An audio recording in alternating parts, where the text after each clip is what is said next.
وسلم۔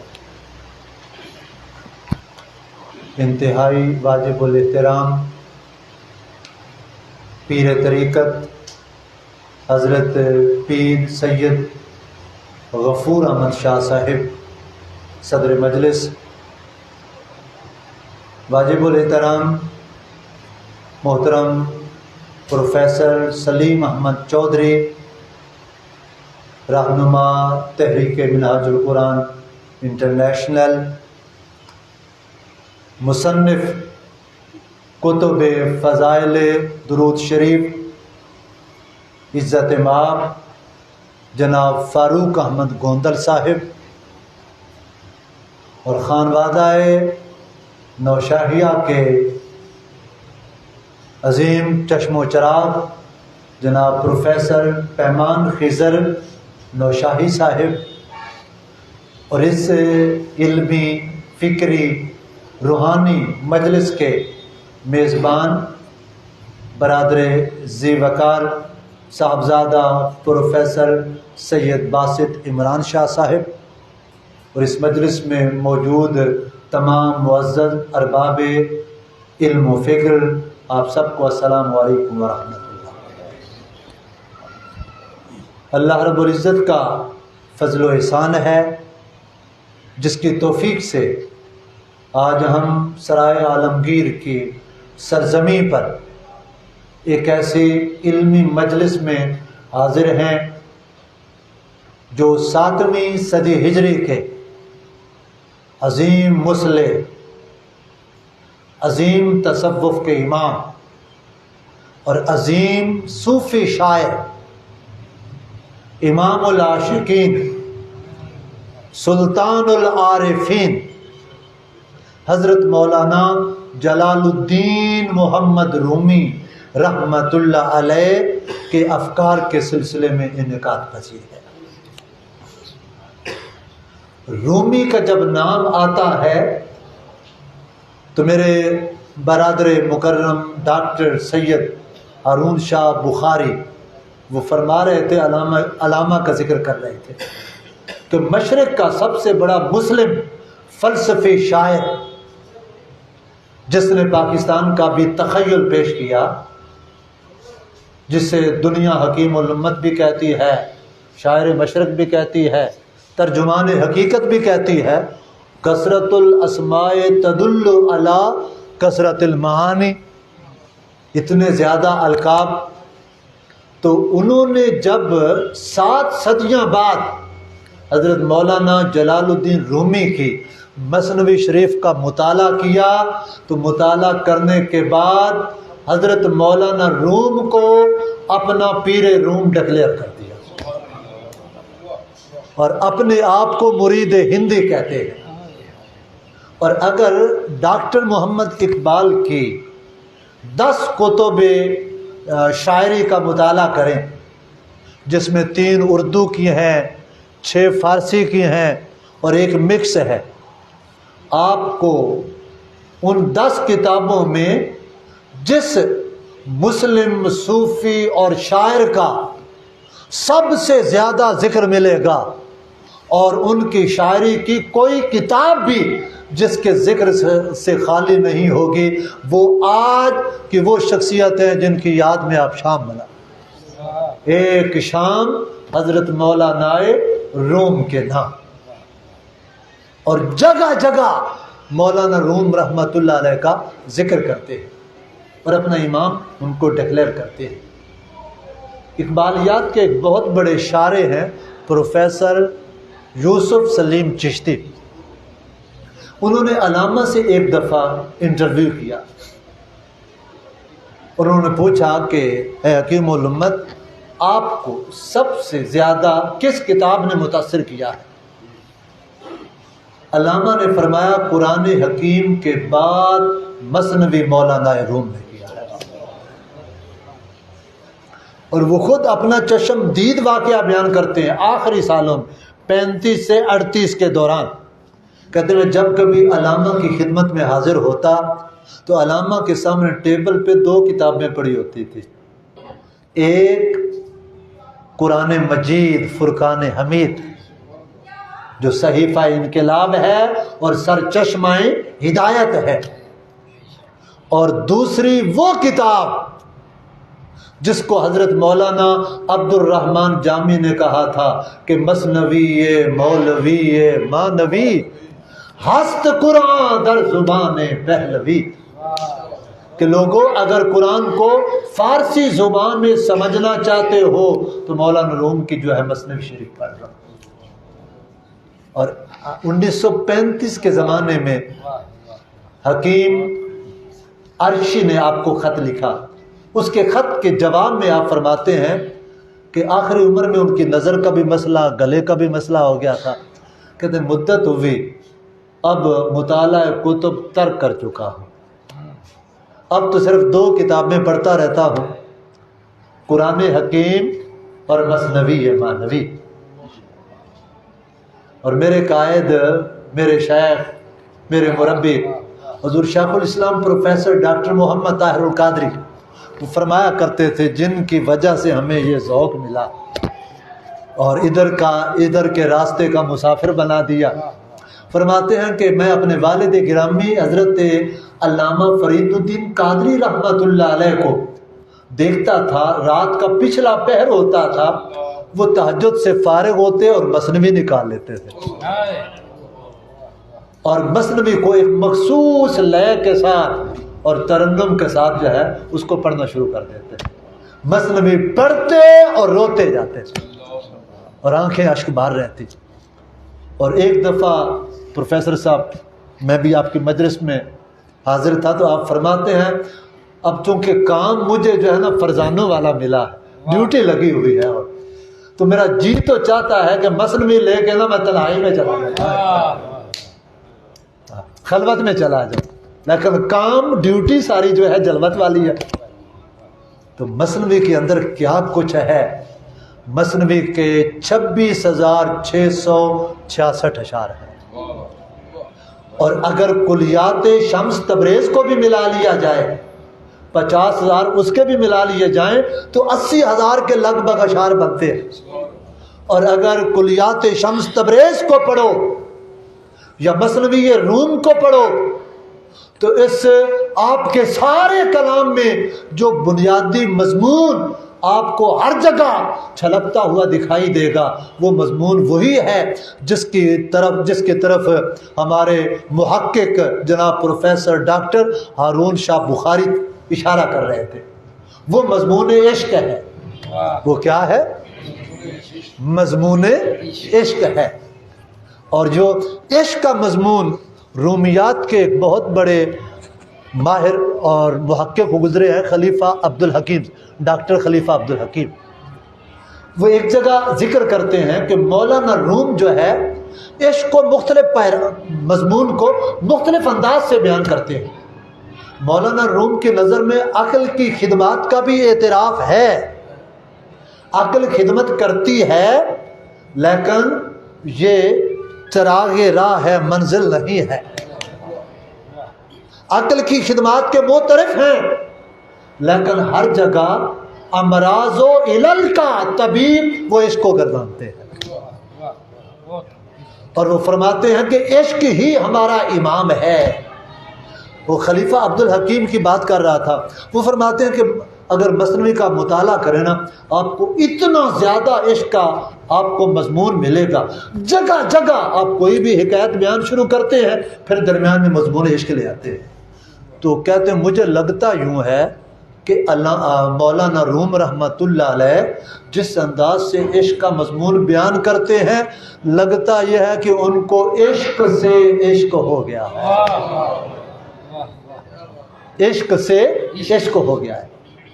ایک دفعہ میرے شیخ الاسلام سے کچھ یونیورسٹی اسٹوڈنٹس نے ان سے انٹرویو کیا کہ آپ کے ہر خطاب کا آغاز بھی عشق ہوتا ہے، انتہا بھی عشق ہوتی ہے، عشق اول، عشق آخر، عشق کل، عشق شاخو، عشق نخلو، عشق گل ہے۔ کہتے ہیں یہ عشق آپ اتنا زیادہ بیان کرتے ہیں، عشق کا لفظ نہ تو قرآن میں آیا ہے نہ حدیث میں آیا ہے، آپ نے اور صوفیاء نے عشق کہاں سے لے لیا ہے؟ عشق کا تصور کہاں سے اخذ کر لیا ہے؟ اس کے جواب میں آپ نے وہی آیہ کریمہ پڑھی جو بخاری صاحب نے شروع میں پڑھی، الذین آمنوا اشد حبا للہ۔ ایک حب ہوتی ہے، حب کا معنی محبت، میلان، کشش، خواہش، اور اس کے اوپر جب اشد کا لفظ لگ جاتا ہے، اہل علم کو معلوم ہے اس میں تفضیل کا صیغہ ہے، کہتے ہیں جب حب میں جب اشد آ جاتا ہے، اشد کا صیغہ آ جاتا ہے، تو یہی محبت جو ہے اپنے جب کمال پہ پہنچتی ہے تو اسی کی کیفیات کو تو عشق کہتے ہیں۔ حب محبت ہے، اشد حب یہ عشق ہے۔ اور مولانا روم فرماتے ہیں کہ میں اگر عشق کی شرح کرنے لگوں تو قیامت آ جائے، شرح ختم نہ ہو۔ پروفیسر صاحب میں بھی جب یہ پڑھ رہا تھا چونکا، یہ کیا مولانا روم کہتے ہیں قیامت آ جائے عشق کی شرح نہ ختم ہو۔ اس کے بعد آگے مولانا روم خود جواب دیتے ہیں، وہ جواب یہ دیتے ہیں کہ عشق جو ہے اللہ کی صفت ہے۔ کیسے؟ میں نے جو شروع میں آیہ کریمہ پڑھی، یا ایھا الذین آمنوا، ایمان والو، من یرتد منکم عن دینہ، تم میں سے اگر کوئی دین سے پھر جائے، اللہ کا دین کسی بندے کا محتاج نہیں ہے، اگر دین کی خدمت کرتے ہیں تو یہ ہماری سعادت ہے، میری طلب بھی اسی کے کرم کا صدقہ ہے، یہ قدم اٹھتے نہیں اٹھائے جاتے ہیں۔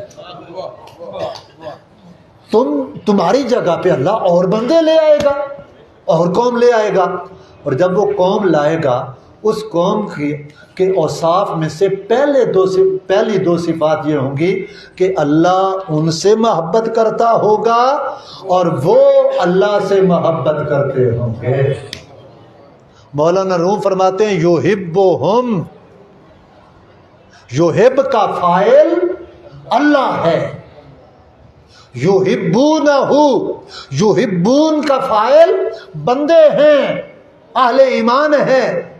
بندوں کے وصف سے پہلے اللہ اپنا وصف بیان کرتا ہے، یحبہم، وہ اللہ ان سے محبت کرتا ہے۔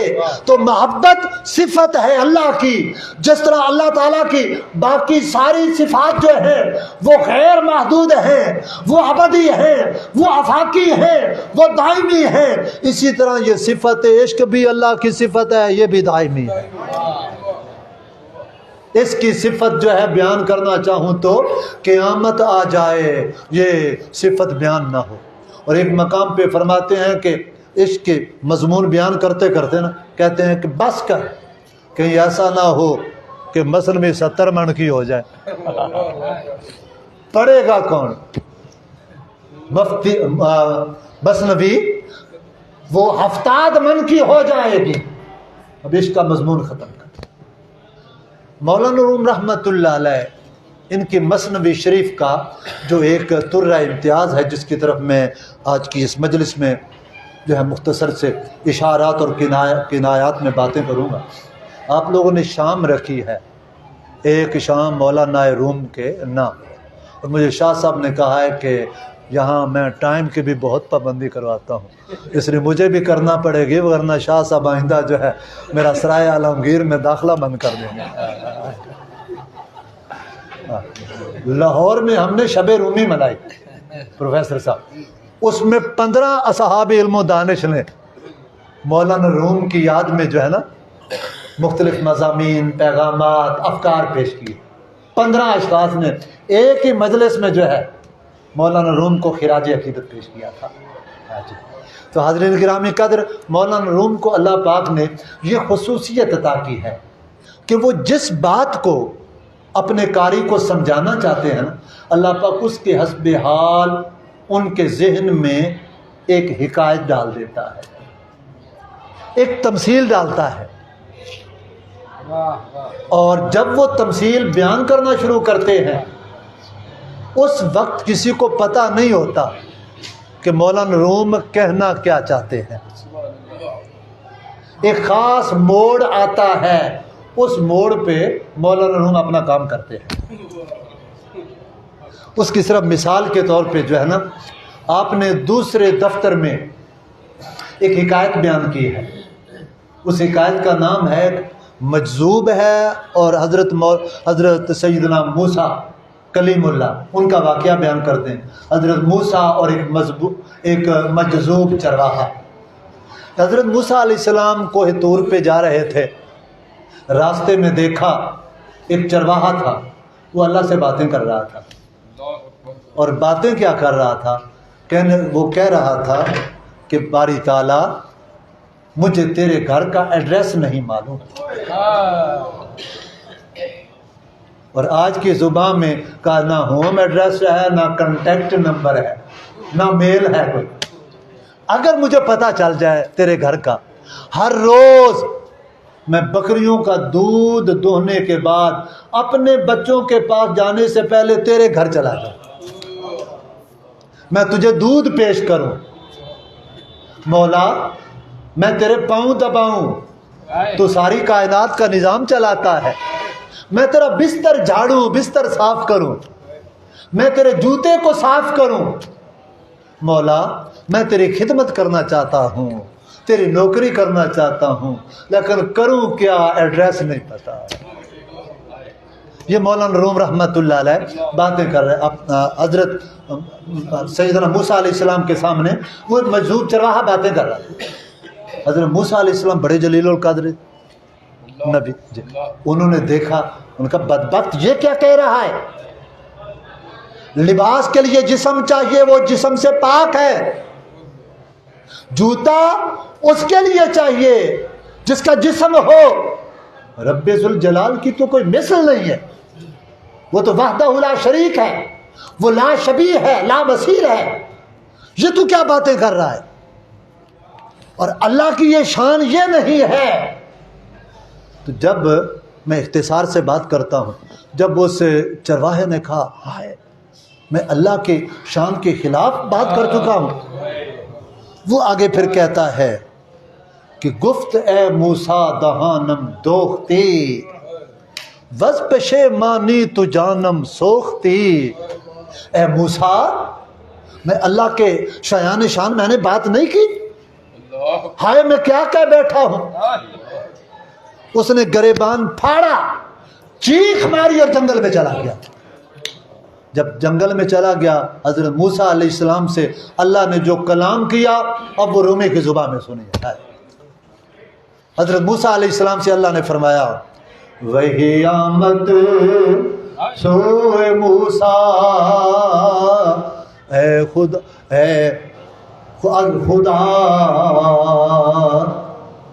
وہی آمد سوئے موسیٰ الخدا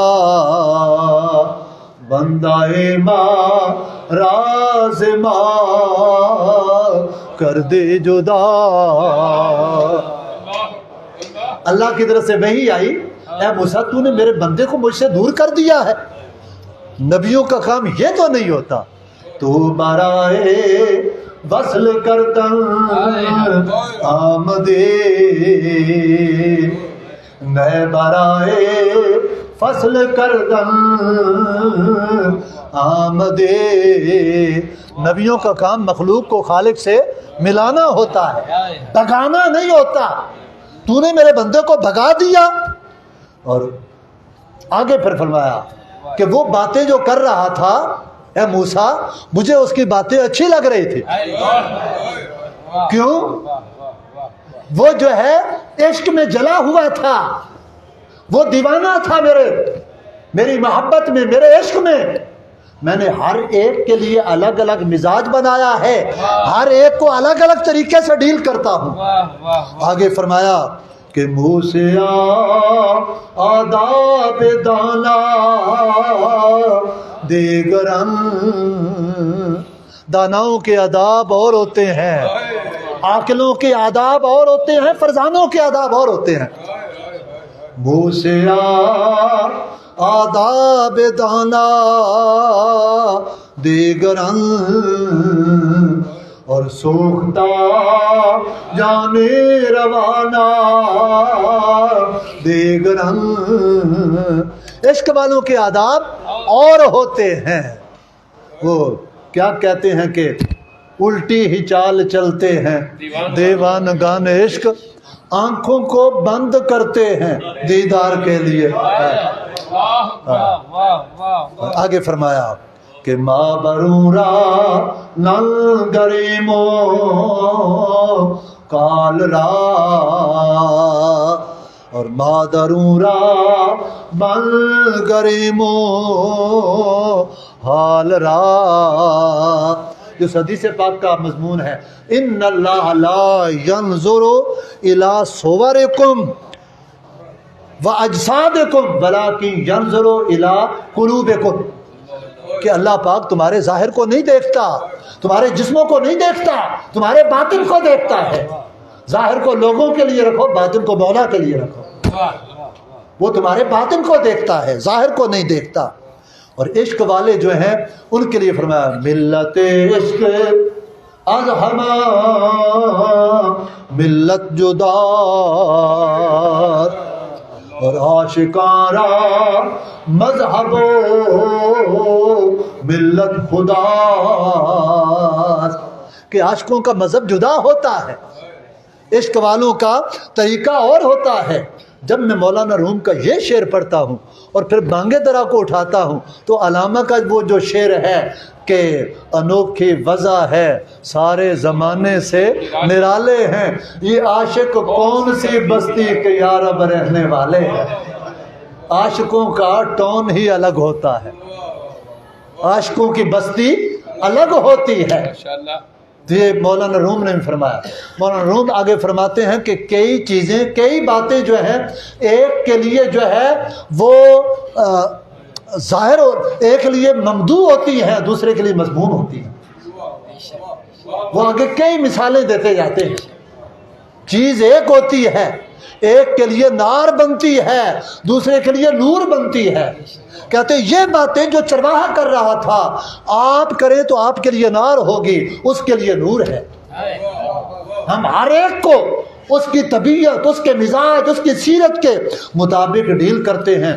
آگے پھر ایک مثال دیتے ہیں کہ خون شہیداں راز اولا تراس. ویسے خون نجس ہوتا ہے، جسم پہ لگ جائے، کپڑے پہ لگ جائے، ناپاک ہے. جب تک پاک نہ کیا جائے آپ اللہ کے دربار میں نماز میں داخل نہیں ہو سکتے.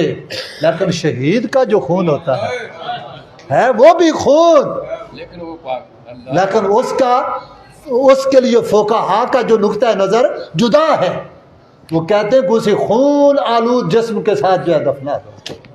کہتے ہیں خون شہیداں راز اولا تراس اور این خطا از صد ثواب اولا تراس.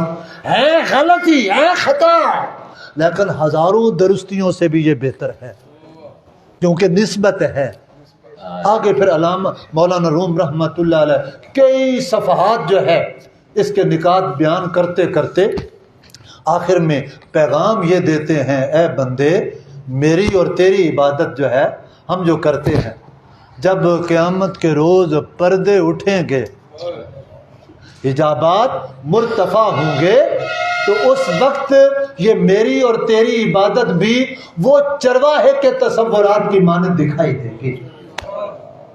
لیکن یہ اللہ کی شان کہ اس طرح ہماری ٹوٹی پھوٹی عبادتیں جو ہیں ان کو بھی اپنے دربار میں درجہ قبولیت عطا کر دیتا ہے، وگرنہ اس کے شایان شان نہیں ہے.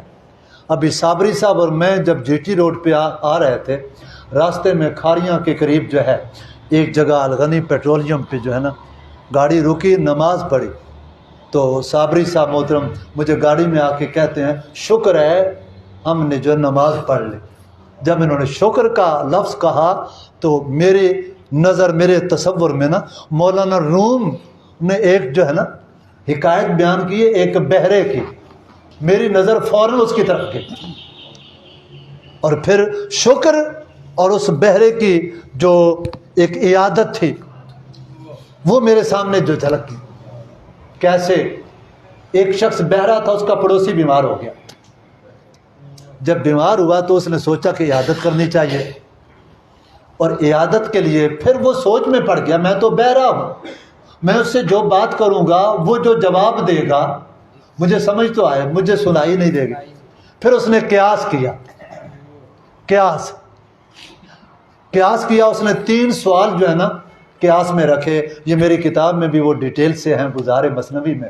اور وہ 3 سوال وہی ہیں جو آج کل بھی وہ کرتے ہیں، مولانا روم لکھے ہیں. وہ 3 سوال کیا تھے؟ اس نے کہا کہ پہلا سوال جب مریض کے پاس آدمی جاتا ہے نا، سوال کرتا ہے کہ تیرا کیا حال ہے، اور آگے جو ہے اسی طرح بہتر ہے، افاقہ ہو رہا ہے تو میں سوال کروں گا تو آگے وہ جواب دے گا بہتر ہے، تو میں اس کے بارے میں ایک جو ہے نا جملہ گھڑ لیتا ہوں. پھر دوسرا سوال جو ہے یہ کیا جاتا ہے کہ کون سے حکیم سے علاج کرا رہے ہو، کس ڈاکٹر کے پاس جاتے ہو. وہ آگے کسی کا نام لے گا، اس کے حوالے سے بھی انہوں نے اپنے ذہن میں جو ہے نا جواب سوچ لیا. پھر تیسرا جو سوال یہ پوچھا جاتا ہے کیا کھاتے ہو، کون سی غذا کھاتے ہو. یہ تینوں سوالوں کا جواب اپنے ذہن میں بنا کے نا وہ اپنے پڑوسی کے پاس جاتا ہے. اور جب پڑوسی کے پاس جاتا ہے نا، اکثر مولانا روم کی حکایات ایسی ہوں گی، میں جب مرتب کرتا تھا نا تو زیر لب مجھے مسکراہٹ آ جاتی تھی کہ یہ کیا کہنے لگے. جی آگے ذرا دیکھنا اس میں بھی. تو مولانا روم فرماتے ہیں کہ وہ بہرا جو ہے اپنے پڑوسی کی عیادت کے لیے گیا. اس نے نا اپنے بیمار پڑوسی کی پیشانی پہ ہاتھ رکھا. اس نے کہا کیا حال ہے. اس کو تکلیف ہو رہی تھی، درد سے مر رہا تھا. اس نے جو ہے کراہتے ہوئے کہا کہ مر رہا ہوں درد سے، بہت درد ہے. اس نے کہا الحمدللہ. یہ قیاس تھا. بخاری صاحب بھی جس کی طرف ہے قیاس. ہاں جی. وہ کہنے لگا جی الحمدللہ. اس بیمار کو اس کو غصہ آیا کہ اچھا میرا یہ مزاج پرسی کرنے والا ہے، عیادت کرنے والا ہے. آگے دوسرا سوال کیا کیا کھا رہے ہو. اس نے قیاس کیا ہوا تھا، مریض وہ کھچڑی کھاتا ہے وہ چاولوں میں شوربہ ڈال کے، اس نے اسی طرح کی کھچڑی شوربے کا نام لیا، وہ کھا رہا ہوں. انا سوری ہاں جی. اس نے جی وہ چونکہ غصے میں آیا ہوا تھا، جب پوچھا کیا کھا رہے ہو، اس نے قیاس تو وہ کھچڑی کا کیا ہوا تھا. آگے وہ جو بیمار جو ہے وہ کہتا ہے زہر کھا رہا ہوں. وہ کہنا بہت اچھی غذا ہے، بہت جلد طاقت مل جائے گی. اس کو اور غصہ آیا. جب اور غصہ آیا تیسرا سوال کیا کون سے ڈاکٹر سے علاج کرا رہے ہو. پہلے 2 سوالوں سے وہ تنگ آ چکا تھا مریض. اب وہ کہتا ہے جب ڈاکٹر کا نام لیا نا، اس نے کہا میں اسرائیل سے علاج کرا رہا ہوں. وہ کہا بڑا اچھا ڈاکٹر ہے، جہاں آتا ہے شفا کر دیتا ہے. اتنا کہہ کے وہ گھر آ گیا اور اللہ کی بارگاہ میں شکر کرتا ہے، مولا تیرا شکر ہے میں نے مریض کی عیادت کا حق ادا کر دیا. ادھر وہ یہ کہہ رہا ہے کہ مریض کی عیادت کا حق ادا کر دیا، ادھر مریض جو ہے وہ پتہ نہیں کیا کیا سلواتیں اس کو سنا رہا ہے. یہ کیسا شخص آیا ہے. مولانا روم یہ حکایت بیان کر کے کہتے ہیں اے بندے میری اور تیری نماز بھی ایسی ہے. یہ بہرے کی مزاج پرسی ہے. ہم 2 رکعت نماز پڑھ کے اور دنیا جہاں کے خیالات اپنے قلب و ذہن میں لیے ہوئے اللہ کے دربار میں ٹکر مارتے ہیں. جی جو میں سر بسجدہ ہوا کبھی تو زمین سے آئی یہ صدا، آنے لگی صدا تیرا دل تو ہے صنم آشنا، تجھے کیا ملے گا نماز میں. ادھر نماز پڑھ کے ہم اللہ کی بارگاہ ہم نے بڑی بندگی کا حق ادا کر دیا.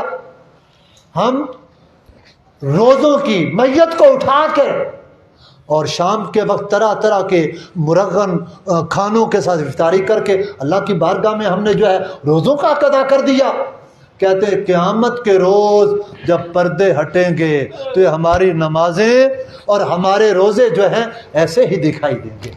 حضور نبی اکرم صلی اللہ علیہ وسلم نے فرمایا کم من قائم لیسا من قیامہ الجوع والسحر، کتنے ہی راتوں کو جاگنے والے ایسے ہیں جن کو رات کے جگراتے سے سوائے جگرتے کے کچھ ملتا نہیں، اور کتنے ہی روزہ دار ایسے ہیں جن کو سوائے بھوک اور پیاس کے کچھ نہیں ملتا، روزہ رکھتے ہیں، نمازیں پڑھتے ہیں، قیام کرتے ہیں، رکوع و سجود کرتے ہیں، لیکن رب ذوالجلال کی بارگاہ میں اس کے شایان شان نہیں کرتے، ان کی عبادت اس قابل نہیں ہوتی کہ اللہ کی بارگاہ میں قبولیت کے درجے پر پہنچے۔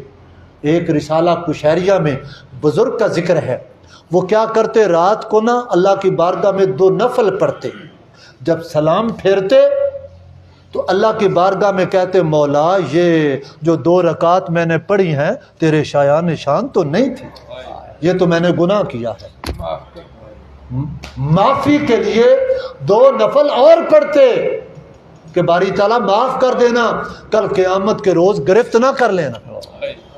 وہ جب 2 نفل پڑھتے پھر سلام پھیرتے، سلام پھیرنے کے بعد پھر خیال کرتے کہ یہ 2 رکعت جو ہیں یہ بھی تو اللہ کے شایان شان نہیں ہے، پھر اللہ کی بارگاہ میں معافی مانگنے کے لیے پھر کھڑے ہو جاتے اللہ کی بارگاہ میں۔ اسی طرح ساری رات نفل پڑھتے اور پھر نفلوں پہ استغفار کرتے کرتے رات گزار دیتے تھے، راتیں رو رو زاری کر دے، نیند اکھیں تھیں دھوندے۔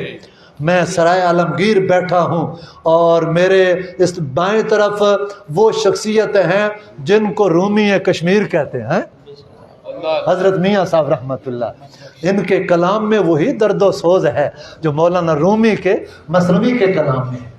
وہ کہ راتی رو رو زاری کر دے تے نیند اکھیں تھی دھوندے تے فجری اوگن ہار کہاندے تے سب تو نیمے تھی دے۔ اور پھر ایک اور حکایت بیان کر کے اپنے مضمون کو اختتام کی طرف لا رہا ہوں، اور اس سے دیکھنا کہ رومی کیسے نکات نکالتا ہے۔ مولانا روم پہلے دفتر میں ایک حکایت بیان کرتے ہیں، ایک گنجے کی اور ایک طوطی کی اور ایک پنسار سٹور کی۔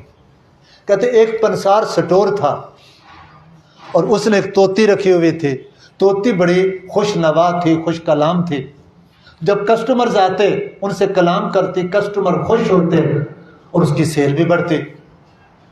تو ایک دفعہ ایسا ہوا کہ دکاندار کو کسی کام کی خاطر جو ہے گھر جانا پڑا، طوطی کو اپنی دکان پہ بٹھا گیا نگہبانی کے لیے۔ تو دکان میں اچانک ایک بلی گھس آئی، جب بلی آئی طوطی ڈر سے اچھلی، جب اچھلی تو وہ شیشیاں جو تھی روغنیات کی اس کے پر اس کے ساتھ لگے، شیشیاں گری، روغنیات، تیل اور اس طرح کی چیزیں زمین پہ، فرش پہ بھی جو ہے وہ بکھر گئی، اور جس گدی پر وہ اپنا بنیا بیٹھتا تھا اس پہ بھی وہ روغنیات لگ گئی۔ دکاندار آیا اپنے خیال میں، وہ گدی پر بیٹھا تو اس کو نمی محسوس ہوئی، جب نمی محسوس ہوئی دائیں بائیں دیکھا تو کئی شیشیاں گری پڑی ہیں، جب شیشیاں گری ہوئی دیکھی اس کو آیا غصہ، جب غصہ آتا ہے تو عقل ٹھکانے میں نہیں رہتے۔ اس نے کہا یہ سارا کرتوت اس طوطی کا ہوگا، اس نے طوطی کو مارنا شروع کر دیا، مارا، اتنا مارا کہ طوطی گنجی ہو گئی۔ جب طوطی گنجی ہو گئی تو اس کے بعد اس نے جو ہے موڈ اپنا خراب کر لیا، اس نے بولنا چھوڑ دیا، وہ کلام نہیں کرتی تھی۔ وقت جب گزرا تو اس کے بعد اس دکاندار کا جو غصہ ٹھنڈا ہوا تو پھر معافی مانگنے لگا، غلطی ہو گئی ہے، سوری کرنے لگا۔ طوطی نے اپنا موڈ بنائے رکھا، نہیں بولی۔ وہ طوطی کے لیے طرح طرح کے کھلونے لایا، طرح طرح کی چیزیں لایا، اس کے سامنے رکھے، کسی بہانے سے یہ بول پڑے، طوطی نہیں بولی۔ 3 دن گزر گئے، اس نے صدقہ و خیرات کیا، دیگیں پکائی، کیا صدقہ تدفع البلیات، اس نے فقیروں کو کھلایا، لیکن طوطی نہیں بولی۔ 3 دن جب گزر گئے، 3 دن گزرے تو مولانا روم فرماتے ہیں ناگہانی جول کے می گزشت با سرے بے موچوں پشتے تاس و تشت، کہتے اچانک دکان کے سامنے ایک گدڑی پوش فقیر گزرا، اس کا سر کافی بڑا تھا اور سر پر بال نہیں تھے، اور سر اس طرح تھا جس طرح الٹی پرات رکھی ہوئی ہو، وہ تشت کی مانند تھا۔ جب طوطی نے دیکھا، اب یہ ایک موڑ ہے، توجہ کرنا، طوطی نے دیکھا اور کہنا بے اختیار بول پڑی کہ کس چے کل باکلاں آمیختی، تو مگر از شیشہ روغن ریختی، اے گنجے لگتا ہے کہ تو نے بھی شیشیاں ہی گرائی ہیں، جس کی وجہ سے گنجا ہو گیا ہے۔ اس نے کیا کیا؟ از قیاسش خندہ آمد خل کرا، کوچ خود پنداش صاحب دل کرا۔ اس نے ظاہر پر قیاس کیا کہ مجھے اس لیے گنجا کیا گیا ہے کہ مجھ سے شیشیاں گری ہیں۔ وہ ہر گنجے کو دیکھ کر اپنے اوپر قیاس کرتا ہے کہ شاید اس سے بھی جو ہے شیشیاں گری ہیں۔ آگے مولانا روم جو ہے ایک تشبیہ بیان کر کے آگے پھر نقطے نکالیں گے، سنیے۔ مولانا روم فرماتے ہیں کار پاکاں راہ قیاس از خود مگیر، گرچہ باشد در نوشتن شیر و شیر۔ شیر اور شیر، یہاں بھی کافی اساتذہ بیٹھے ہیں، جب بچوں کو وہ سکھاتے ہیں شیر اور شیر دونوں میں شین یا را آتا ہے، ایسے ایک میں یائے مجہول ہوتی ہے، دوسرے میں یائے معروف ہوتی ہے، لیکن لکھنے میں دونوں ایک جیسے ہیں، شیر اور شیر۔ مولانا فرماتے ہیں شیر آں باشد کے مردو را خورد، شیر جس کو مٹھائی یا دودھ کہتے ہیں وہ چیز ہے جس کو لوگ کھاتے ہیں، اور شیر آں باشد کے مردم را درد، اور شیر وہ ہے جو لوگوں کو کھا جاتا ہے، لوگوں کو چیرتا ہے، پھاڑتا ہے۔ ظاہر میں ایک جیسے شیر اور شیر، لیکن فرق کتنا، ایک کو لوگ کھا رہے ہیں اور دوسروں کو شیر کھا رہا ہے۔ آگے مولانا روم فجد میں آ جاتے ہیں اور فرماتے ہیں کہ جملہ عالم زی سبب گمراہ شد، کم کسے ابدال حق را آگاہ شد۔ دنیا اس وجہ سے گمراہ ہو گئی، انہوں نے نبیوں کو اور ولیوں کو، اللہ کے پیاروں کو اپنے اوپر قیاس کیا۔ ہم بھی کھاتے پیتے ہیں، یہ بھی کھاتے پیتے ہیں، ہم بھی شادی بیاہ کرتے ہیں، یہ بھی شادی بیاہ کرتے ہیں، ہمارے بھی بچے ہیں، ان کے بھی بچے ہیں، یہ بھی سوتے ہیں، ہم بھی سوتے ہیں۔ مولانا روم فرماتے ہیں، وہ کہتے ہیں گفتائی نہ کہ ما بشر ایشاں بشر، ہم بھی بشر، یہ بھی بشر۔ میرے قائد محترم نے 1992 میں غالباً چوک اعظم میں خطاب کیا تھا، اس کا نام تھا سنی کانفرنس کے عنوان سے، اکابر علماء۔ اس میں حضور علیہ الصلوۃ والسلام کی شانیں بیان کی اور شان مثلیت اور شان فضیلت پہ ذکر کیا کہ مثلیت اور فضیلت ان دونوں میں فرق ہوتا ہے۔ مثلیت جو ہے اہل ایمان صرف مان کے آگے گزر جاتے ہیں اور سارا زور جو ہے فضیلت پہ دیتے ہیں، کیوں مثلیت سے بے ادبی جنم لیتی ہے، مثلیت سے اور فضیلت سے جو ہے تعظیم پیدا ہوتی ہے، مثلیت سے بے تکلفی پیدا ہوتی ہے اور فضیلت سے عشق اور محبت کے جذبات پیدا ہوتے ہیں۔ مولانا روم بھی یہ فرماتے ہیں کہ گفتائی نہ کہ ما بشر ایشاں بشر، اور ماؤ ایشاں بستائے خوابی مخر، یہ بھی کھاتے پیتے ہیں، ہم بھی کھاتے پیتے ہیں، ہم بھی سونے کے پابند ہیں۔ آگے فرماتے ہیں کہ ہم سریبا انبیاء برداشتن، اور اولیاء را ہم چو خود پنداشتن، ان لوگوں نے، بدبختوں نے نبیوں کو، ولیوں کو، اللہ کے مقربوں کو، اللہ کے پیاروں کو اپنے اوپر قیاس کیا اور اپنے اوپر قیاس کر کے جو ہے وہ بدبخت ہو گئے، حالانکہ دونوں میں بڑا فرق ہے۔ گفتائے او گفتائے اللہ بود گرچہ از حلقوم عبداللہ بود. دیکھنے میں اللہ کے بندے کی زبان سے نکلا ہوتا ہے لیکن حقیقت میں بڑا فرق ہوتا ہے. وہ فرماتے ہیں دستے احمد ایل دستے ذوالجلال آمدہ در بیعتو اندر کتاب. مولانا جامی نے ایسے نہیں کہا مثنوی مانوی مولوی ہست قرآن در زبان پہلوی اور مثنوی تفسیر ہے قرآن کی مثنوی کنجی ہے کل عرفان کی. اس آیت میں بھی مولانا روم جو ہے تفسیر بیان کر رہے ہیں. آمدہ در بیعتو یہ بیعت کو ان الذین یبایعونک یبایعون اللہ ید اللہ فوق ایدیہم.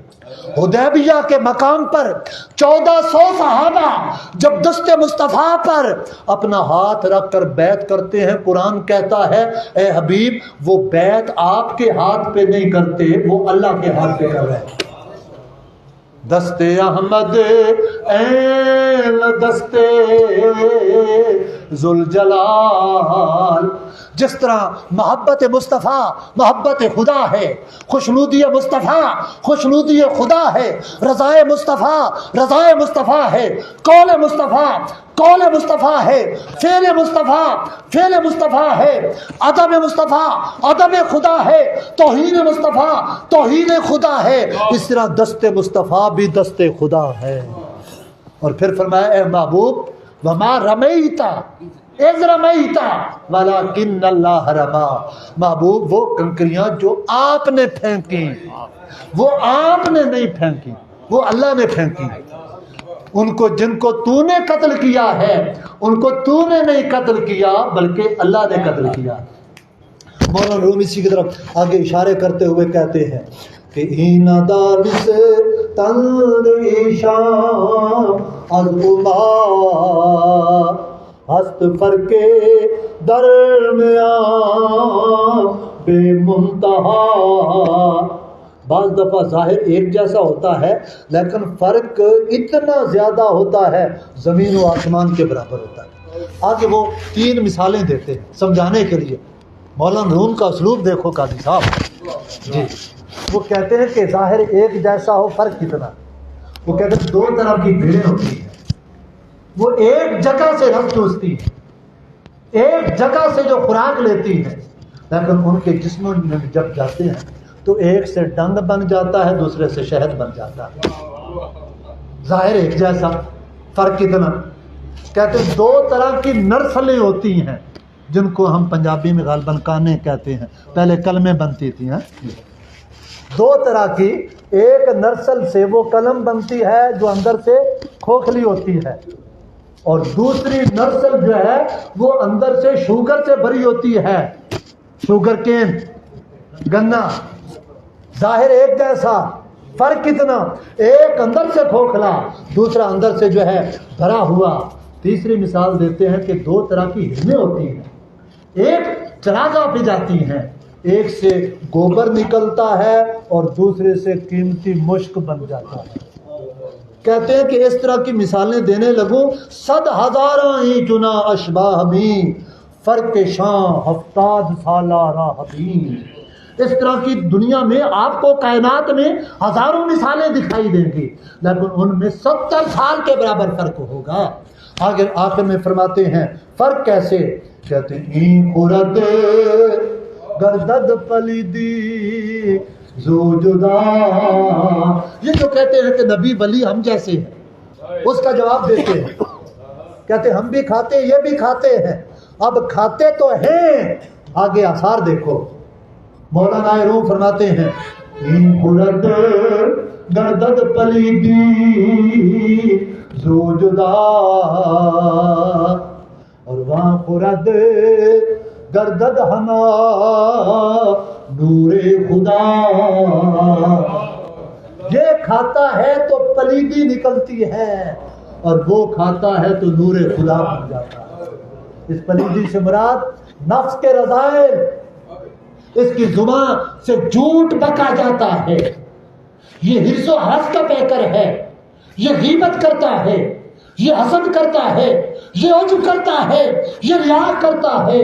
نفس کے سارے رذائل اس کے کھانے سے پیدا ہوتے ہیں، اور وہ کھاتا ہے تو اس کے باطن میں نور پیدا ہو جاتا ہے، اس کے باطن میں حکمت پیدا ہوتی ہے، اس کے باطن میں عشق آتا ہے۔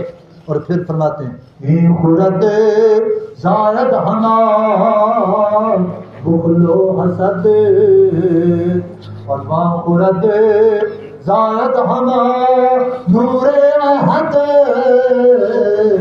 یہ کھاتا ہے تو بخل پیدا ہوتا ہے، حسد پیدا ہوتا ہے، اور وہ بندہ کھاتا ہے تو اس سے نور پیدا ہوتا چلا جاتا ہے۔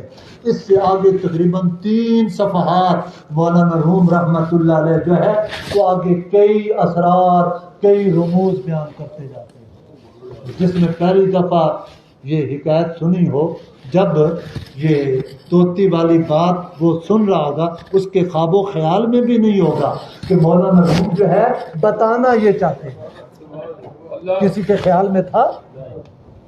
شروع میں ایک ایسی حکایت لیتے ہیں، جب ایک خاص مقام آتا ہے اور سامنے متوجہ ہوتا ہے، اس وقت وہ اپنا کام کرتے ہیں جو وہ بتانا چاہتے ہیں۔ یہ اسلوب تھا مولانا روم رحمۃ اللہ علیہ کا۔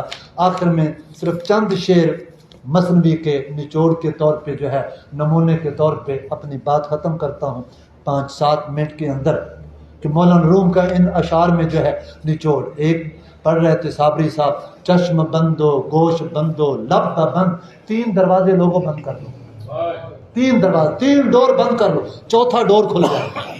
وہ کیا ہے؟ آنکھ کا دروازہ، لب کا دروازہ، کان کا دروازہ۔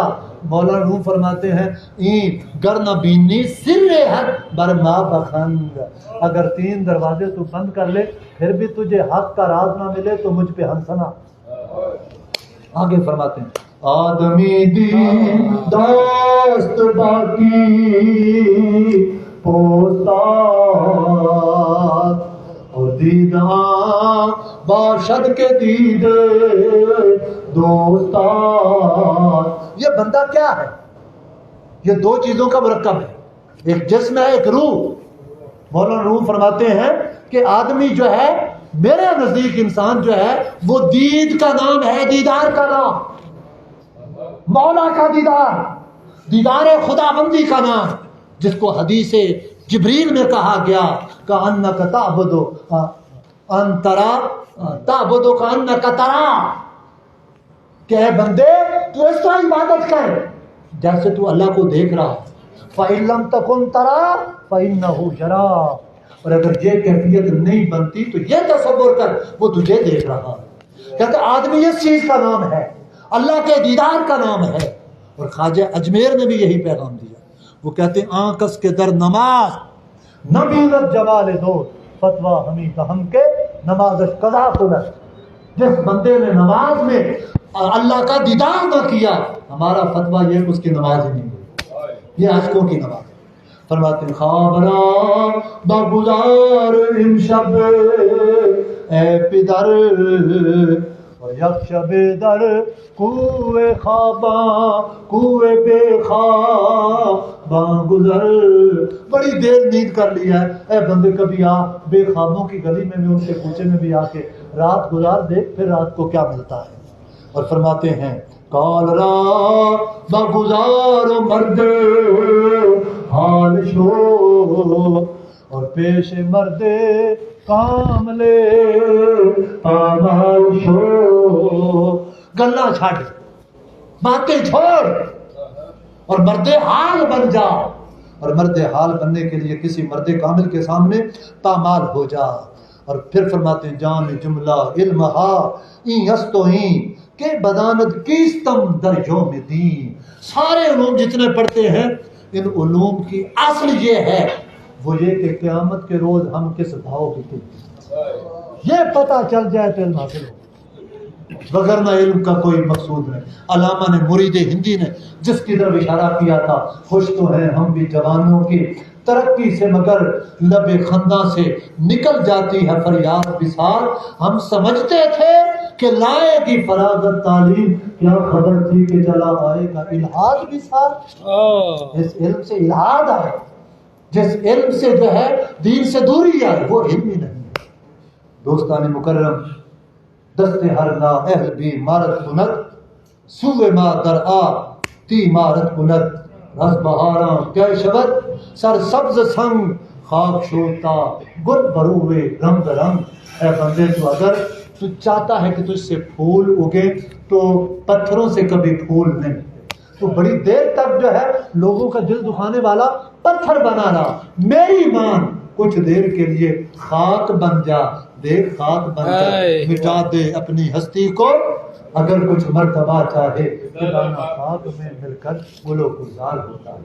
حاضرین گرامی قدر، بہت کچھ بیان کیا جا سکتا ہے، لیکن وقت کی طوالت نہ ہو جائے، اور میزبان کی ہدایات کے مطابق یہ صرف اسلوب اور انداز مولانا روم نے آج کے اس غیر گزرے دور میں جو ہے ان کا یہ نغمہ عشق جو ہے، یہ کیا نغمہ کجا و من کجا، ساز سخن بہانائی سوئے کتار میں کچھم ناکاہ بے زمام کا۔ آج کے دور زوال میں ضرورت ہے اس بات کی۔ 300 سال سے ہیں ہند کے میخانے بند ہو چکے، تو ان میخانوں میں پھر عشق کی جو ہے وہ پھر تڑپ پیدا کرنے کے لیے عرفاء کا کلام، عرفاء کے کلام کی مجالس جو ہے وہ ضروری ہے، تاکہ ہم دیکھیں، سنیں، پڑھیں، اور پھر جو ہے اس کے ذریعے اپنے ظاہر و باطن کو منور کریں۔ میں